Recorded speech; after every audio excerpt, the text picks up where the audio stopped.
Okay, so welcome to my presentation and welcome from a place called New South Wales up across the world to Wales. I'm speaking to you from New South Wales, Australia, and I'm pretty sure that our state was named after your country or some part of it. I also join you from a traditional Aboriginal land, the land of the Darug Nation, and so I acknowledge them and elders past and present who've nurtured this land and allow me to present this information to you on land that has been well looked after for thousands of years. So today we're looking at middle leadership roles, and the title of the session says the international perspective, because I am giving you information from research done in Scotland and in New South Wales. A little bit about myself. Thank you, Charlotte. Next slide. I just want to talk about thank you, Charlotte. I just want to talk about my journey. I was a classroom teacher, as Jeremy said, and I had all these little jobs. I was a computer resource person, arts resource person. In my first months of appointment, I was given these roles. And later on, when I studied leadership, I started to realise that they were like junior leadership roles. And often people get them, and maybe someone sees potential in someone, or they just need a body to fill the role, which is probably my case. But people in schools do get opportunities to demonstrate some kind of leadership. And I was very early on being asked to involve myself in leadership activities. That led to a role as a coordinator, which is a middle manager in schools. And I looked after science and technology and human society in its environment, which is geography, history and civics.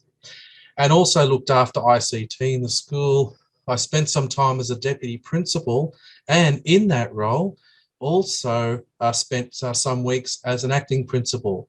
Lots of fun had there. At the end of 2004, I joined Macquarie University. I'd finished my doctorate a year or two before, and a job came up and took it and embarked on some more formal study of leadership. And it's come along in leaps and bounds. I did start my academic study, looking at organisational culture and communication, and that in itself led me to become involved in leadership. Some 17 years now after I started at Macquarie, I now have 3 main areas of research, and that's shown in the next slide. We'll be able to see the 3 the aspects of my research, or the 3 areas that I'm most interested in.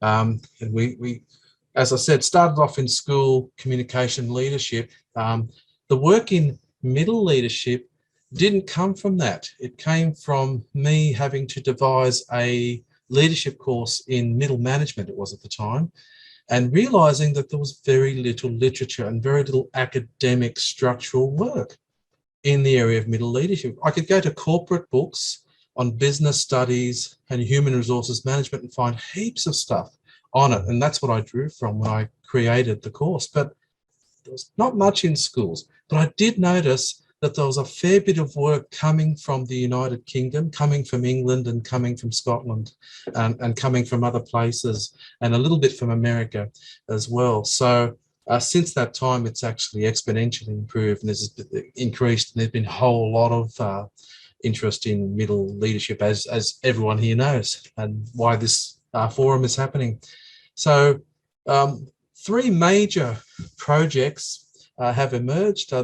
The first major one was the New South Wales Department of Education investigation into roles, which I'm presenting to you tonight in the second half of this presentation. A national project from across Australia involving almost 100 documents, with a team of 6 people doing document analysis and coming up with a framework for middle leaders, a framework of standards and a framework of roles for middle leaders as well as senior leaders that are not principals. And that work is yet to be published. We're still working on that data. Of course, there was work with Scotland that I did in 2019 and 2020, and I'm still working on that data. And there is a project underway on middle leaders who are of Indigenous origin in New South Wales, Australia. And we're in the process of getting data in that project. The other area that I've been interested in is leadership in a changing independent school sector. That's for another time, but that's been one of my fascinations for the last 10 years or so, and it's a very interesting landscape to explore because there's a lot of change going on at the moment in the independent school sector in Australia. Okay, so the next slide will show the MLIS model, which was published in 2018, was the result of a lot of literature being reviewed over a period of a couple of years. But in my sabbatical back in 2017, I knuckled down, put it all together, analysed all of the articles and books and reports and policy documents that I had, coming up with this model of middle leadership in schools. And the aim of this, well, first of all, I must say it's an incomplete model. If you look at the journal article, you'll see the other with the question marks across all the three bands of it. And that's me saying we can't possibly know everything. That's me saying there is still a lot of research to do in this area, and there are a lot of other researchers investigating in these areas. So it's an incomplete model, and that's a good thing, because if you have a complete model, that means you know everything, and there's so much not known about middle leadership in all these areas. The model is meant to be a guide for future research. It was meant to be a statement saying this is where we're at the moment. These are the areas around middle leadership that are perhaps inputs or drivers of them. These are the main roles and how they might be done. And these are the results or the outputs of middle leadership work. But let's explore them. This is all based on literature. Let's get out there and research all of these things and see if the literature and the theory that came from it bears up in practice. And that's what I'm in the game of. And that's what many of my colleagues in Australia are in the game of, Peter Grutenbauer and Kylie Lipscomb and many others who are researching middle leadership with me and alongside me in this field. So this model has been tested and validated now in the New South Wales Department of Education. That is the roles part of it, not all the rest, and also underway in Education Scotland too. So without any further ado, I'll go into the study itself and talk about that. The first one's the Scotland one. And if we go to the next slide, we'll be able to see just the detail of the Scottish study. Thanks, Charlotte. So the data we collected between 2019 and 2020, there were 543 participants in an online survey, 73% female, 26% male. There were 56% of the participants were principal teachers, but we also had deputy heads and faculty heads and then non-faculty heads, like heads of house and all that sort of thing.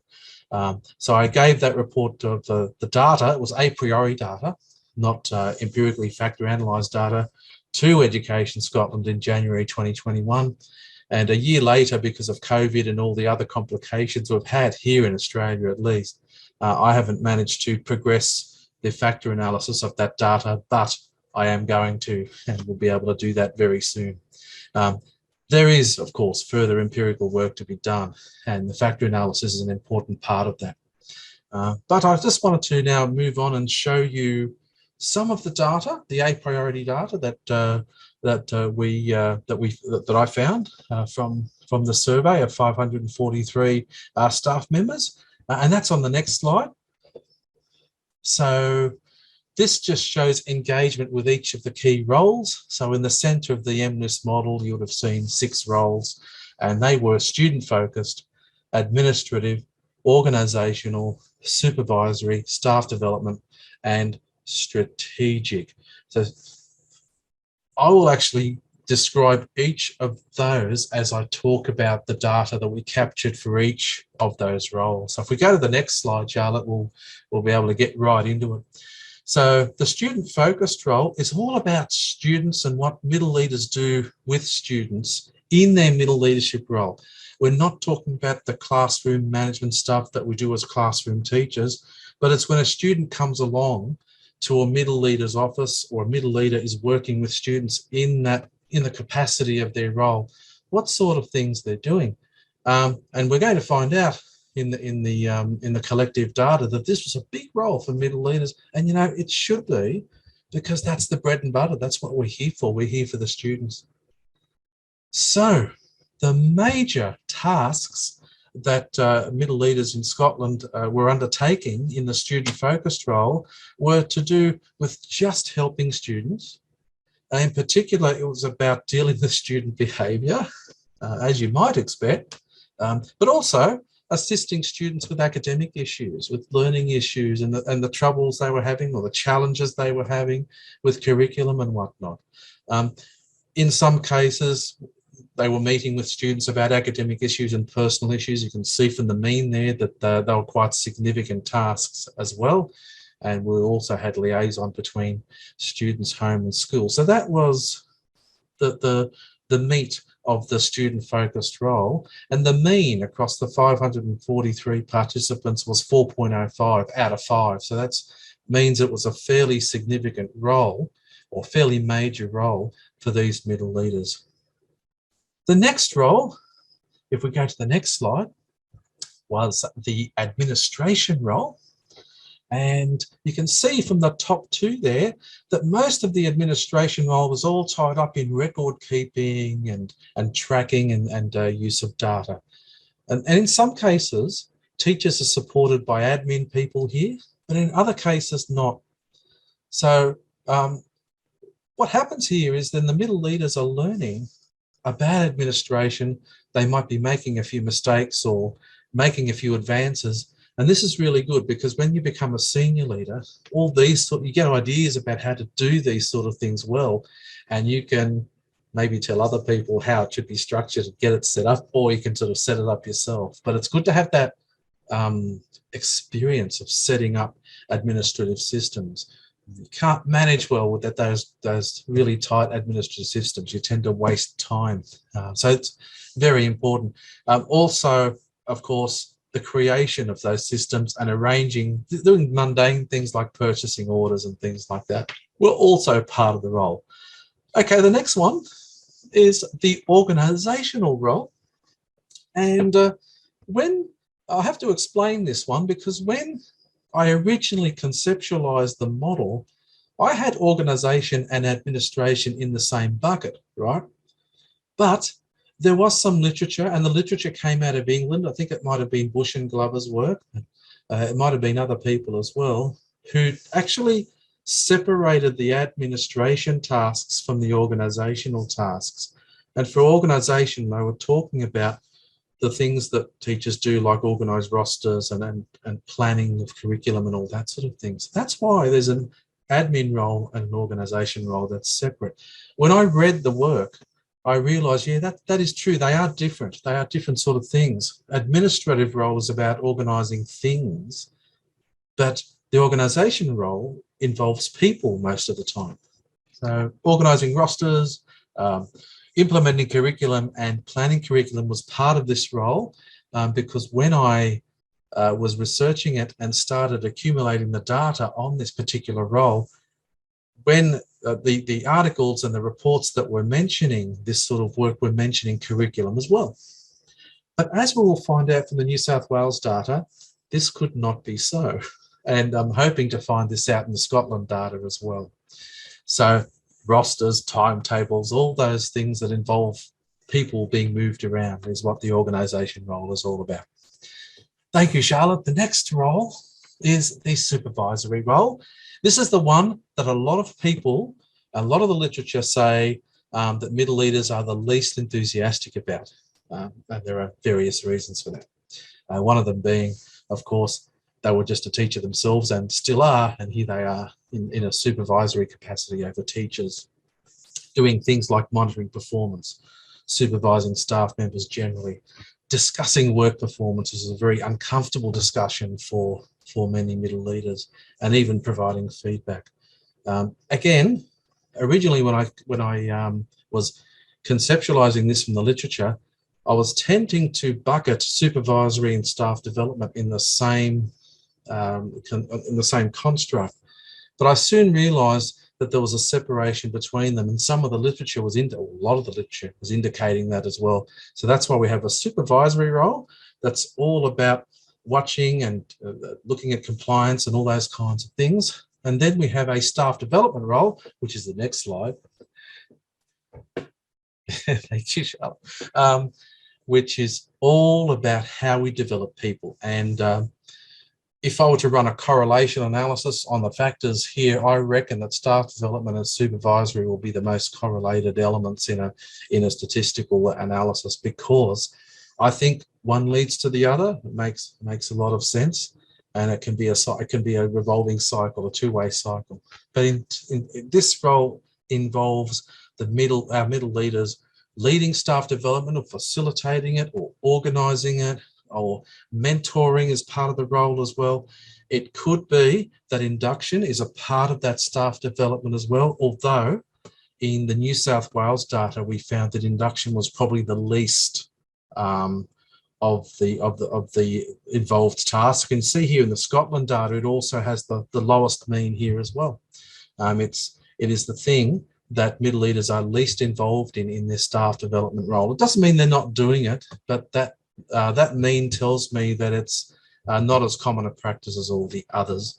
And my own experience and practice suggests that as well. But that is changing. That is quickly changing. We move then to the strategic role. It's really about pure leadership in the form of being an influencer, in the form of getting things done in schools. And it's great to know that this sort of leadership is not just the domain of principals anymore, that increasingly our middle leaders are getting involved in the forward thrust of school development and getting change done and improving the outcomes of students. I won't presage the New South Wales data too much. Don't want to spoil any surprises, but there's some good news there, and it wasn't expected when we did the New South Wales study. But the strategic role involves a lot of things. It's about the middle leader themselves being encouraged to develop a vision for their area of expertise or their area of leadership. It might be a head of the science department being challenged by the school executive to come up with a different idea or a different conceptualization of how science is actually presented and handled as a curriculum in the school. All kinds of possibilities there, but also leading the work of teams, leading innovation, leading policy change, all those kinds of things are a part of this role. Interestingly, the heading whole school policy change in Scotland, at least in that data, was not as strong as all the others. And I found that a little bit of a surprising result, because in my own experience in schools, a lot of the work I was doing was in curriculum, of course, but there was curriculum policy that was changing because of that work. But in the New South Wales data, it tends to be very similar. So those are the 6 roles, the middle leaders in the MLIS model, and I hope I've explained them well enough, and I'm happy to field questions about those later on. The next slide talks about the perceived importance of the roles. I asked the question after all the respondents had rated each of those items that you just saw on a scale of 1 to 5. I also asked them to rate the importance of each of these. And what I've done is summarize each of the 6 roles, and they had to just scale it rate it 1 to 5 in terms of how important they thought it was. And you can see here, wonderful that the student-focused role was regarded as the most important. It's very reassuring, and very, I think, empowering to know that this is where middle leaders' hearts are at, because that's really where their hearts should be at. And of course, the strategic role was regarded as important as well, along with the staff development role. But we're going to see in the next slide some slight dissonances there. You can see here engagement now versus importance. So the red line is the importance line. It's how the 543 middle leaders rated each of the 6 roles in terms of their importance in the school, in the running of the school. And of course, the blue line was the engagement. That is to the extent to which they were involved in those roles. And I extrapolated the engagement scores, of course, from averaging out each of the 6 statements for each of the roles. And the means are in those tables that you just saw. So you'll notice here, interestingly, that in terms of importance, the roles that the middle leaders think are the most important tend to be the ones that they're the least engaged in terms of the 6. And this could be a source of frustration for middle leaders. We know in the New South Wales data that it is one a source of frustration. In other words, the things that they feel are important, they're not getting enough opportunity to do. And the things they're doing that they feel are less important to the running of the school, they feel they're doing more of, which is perhaps a point of tension. And I think the next slide might be alluding to some of that as well. In fact, one after this, but I just wanted to bring up some of the other possible roles. And this is a real poser, because external liaison, extracurricular, these sort of things weren't really evident in the literature all that much. Maybe external liaison caught by 1 or 2 papers, but there wasn't enough of mentions of that in the research for me to be able to say, oh, that's a category.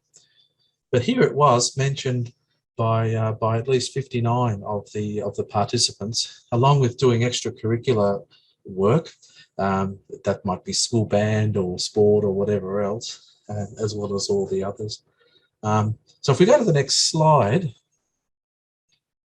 these were the positive aspects of middle leaders nominated just as an open-ended item.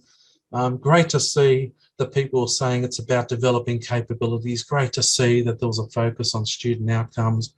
But there weren't a whole lot of positive aspects of middle leadership that were offered by that open-ended item. But when I asked for the negative aspects of middle leadership, which is the next slide, there were a whole lot of them. And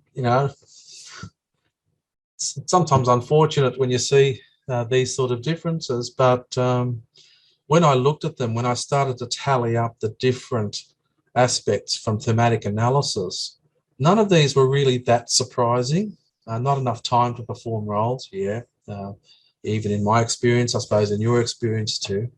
I'm sure there'll be a question or two about that. Too much admin work, and that was evident in that line graph that we showed just before, that there's an overbearance of admin work. Tasks or roles that were not expected or not part of the remit of the formal position when it was offered, but they're doing it now. Tasks that were interrupted by unplanned occurrences was another one. And then, of course, a lack of definition. Now, a lack of definition of middle leader roles is one of the reasons why I'm in this field. So it's good to see it there. And of course, my role in the National AITSL project really made clear that policy is not sharp enough on how middle leadership should be defined in school systems. This is here, and the reason why I say it's a good thing that it's there is it gives us something to explore and solve. It gives us a problem to fix, if you look at it that way. So I think the next slide might get us into the recommendations. That's right, yeah. So I'm not expecting you to read all these, but there were some recommendations made at the end of that. And one of them was that look at the 6 roles as a starting point and see how we can build up the roles that people were feeling were not were important but not being done as much. That was a priority, particularly an expansion of the supervisory and staff development and strategic work. Now this, in some of the New South Wales data, might be a result of constraint for all sorts of reasons: lack of time, lack of support from the higher leadership, a lack of a definition around that from the system or from policy of the government or the government department, whatever the case may be. Whatever it is, we need to address that. Related to that, possibilities for this new idea of the junior or emergent leader.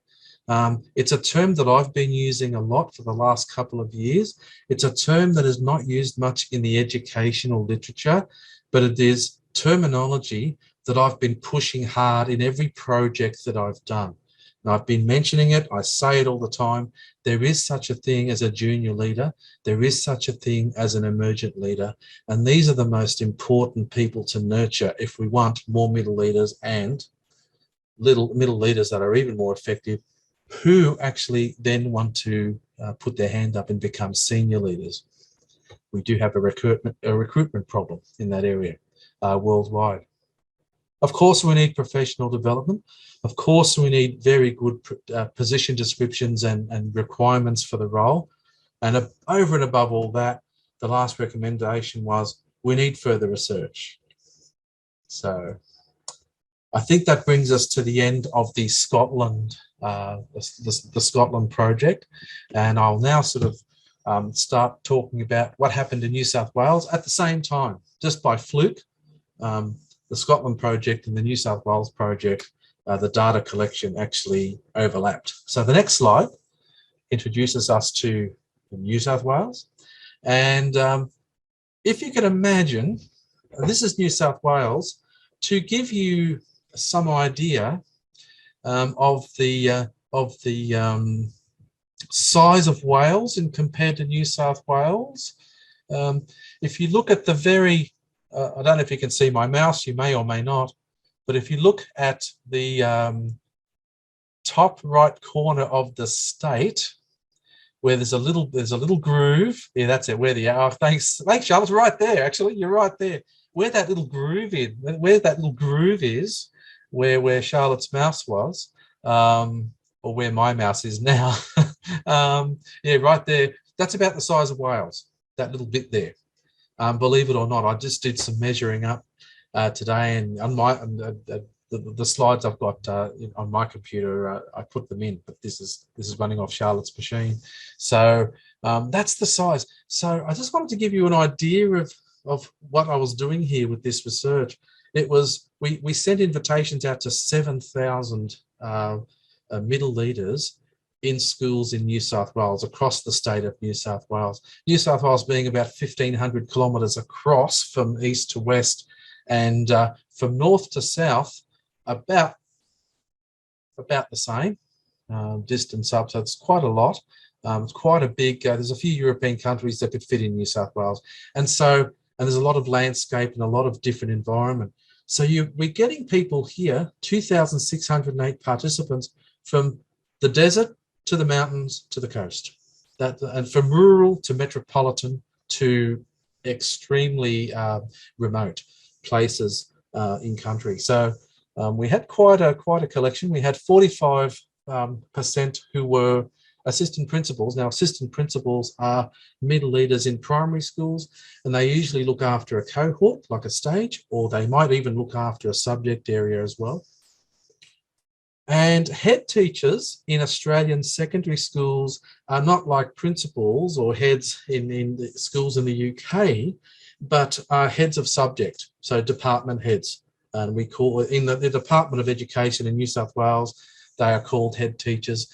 In other states, they are called department heads or faculty leaders and so on and so forth. The nomenclature is endless. I could go on about that for a whole 40 minutes as well.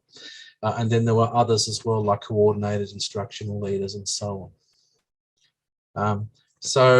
We've got all that data, and we've actually produced a report, an initial report to New South Wales Government and the Department of Education on that data, and I'm going to be presenting some of that in a moment. The work that still needs to be done, well, we've done exploratory factor analysis now on this data. I am currently, as we speak, doing confirmatory factor analyses on that data, which means we're going to sort of see if the analysis we did at the exploratory level is actually a reality in terms of the sample we had. So for the next slide, we'll have a look and see what was found by the factor analysis. And I'm anticipating that when I do the Scotland data, a similar structure will occur. So the factor analysis said or gave us the data that, or gave us the clear result that there are not 6 roles amongst all of those that we measured in New South Wales, same survey that we did in Scotland, but actually 7. And the difference was this thing called the curriculum-centred role, which, as I was talking about earlier, when I talked about organisational role, and I mentioned curriculum, it wasn't obvious in the literature, but it was really obvious in this data when it came out. Curriculum-centred, the 2 items that represented, there was no way I could separate them out. They were together all the time in the factor analyses. And so there was no doubt there was a 7th factor there. So there were 7 roles, according to the New South Wales data. I've got the actual means here. So once again, student-centred is high, not as high as it is in Scotland. Supervising staff was the role with the highest mean. And that surprised me, because every middle leader I talk to in New South Wales says that that's the role they least look forward to because of the supervisory nature of it, and yet they're doing quite a lot of it. Student-centred and curriculum-centred, which really, when you think about it, it's your bread and butter when it comes to teaching.